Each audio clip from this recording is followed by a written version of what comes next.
Capcom has just announced a brand new title that reimagines the Monster Hunter franchise.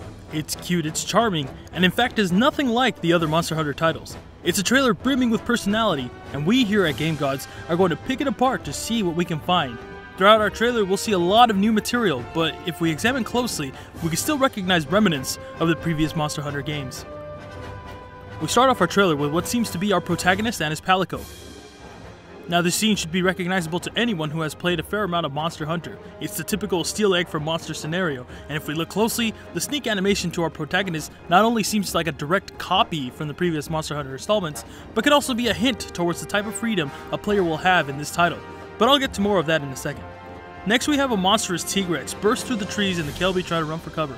Now what is unclear is what part of these scenes are gameplay, and what are purely done for cinematic purposes. What we can conclude at most is that a typical Monster Hunter intro shares elements of in-game mechanics, as we've seen in previous installments such as Monster Hunter 3 and 4. This may be a little far-fetched, but running with an egg wasn't as simple before as it is now in Monster Hunter 4 Ultimate. Typically when scaling or dropping from a cliff, you would have broken the egg, but in this scene here, we see our protagonist jump multiple times off smaller ledges, perhaps hinting that the world may be as asymmetric as the latest Monster Hunter game. Next we see something quite different and possibly a really fun game mechanic, egg tossing. Our protagonist tosses his egg to his palico before mounting onto his monster, but more of that in a second. This mechanic of tossing an egg can be several things. 1. Purely used for the cinematic. 2. Can be used multiple times between friends and other palico in a type of hot potato minigame. Or 3. A way to free your hands for other actions. From the sky emerges the Rathalos who at first strikes fear into any hunter's heart. That is until we see one of the coolest things in this trailer. A harness. Now we don't get to see the jumping animation, but our protagonist mounts the monster and unsheaths what seems to be the starter's sword and shield. Finally, a great battle is about to begin and we fade out, but not before seeing not only our hero ready to strike, but the Rathalos as well, hinting at a duo fighting system. To finish off our trailer, we see our three heroes traveling the lands in search for adventure. The camera pans out and we see what seems to be a vast open world. Whether it be an open world like Xenoblade or the traditional Monster Hunter sectioned off world has yet to be seen. Of course, if you look closely, we can see several things that lend to a world more suited to the traditional style of adventure. In this shot we see several cave entrances as well as a roadal path that you can follow.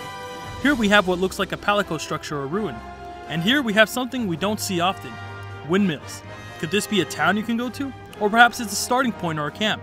Or it could just be decoration for the world as we have seen in previous Monster Hunter games.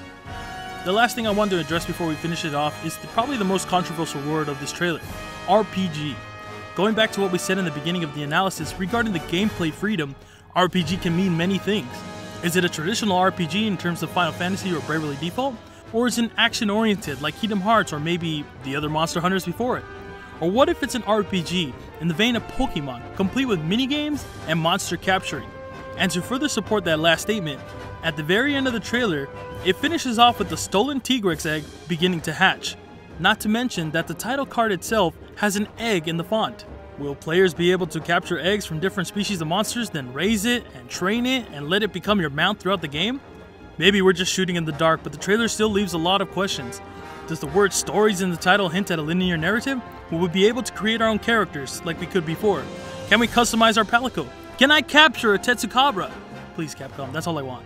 Alright, that wraps it up for our Monster Hunter Stories analysis. We here at GameGods cannot wait for more information regarding this title, but until then, for any other news, trailers, previews, and reviews, keep it here on GameGods.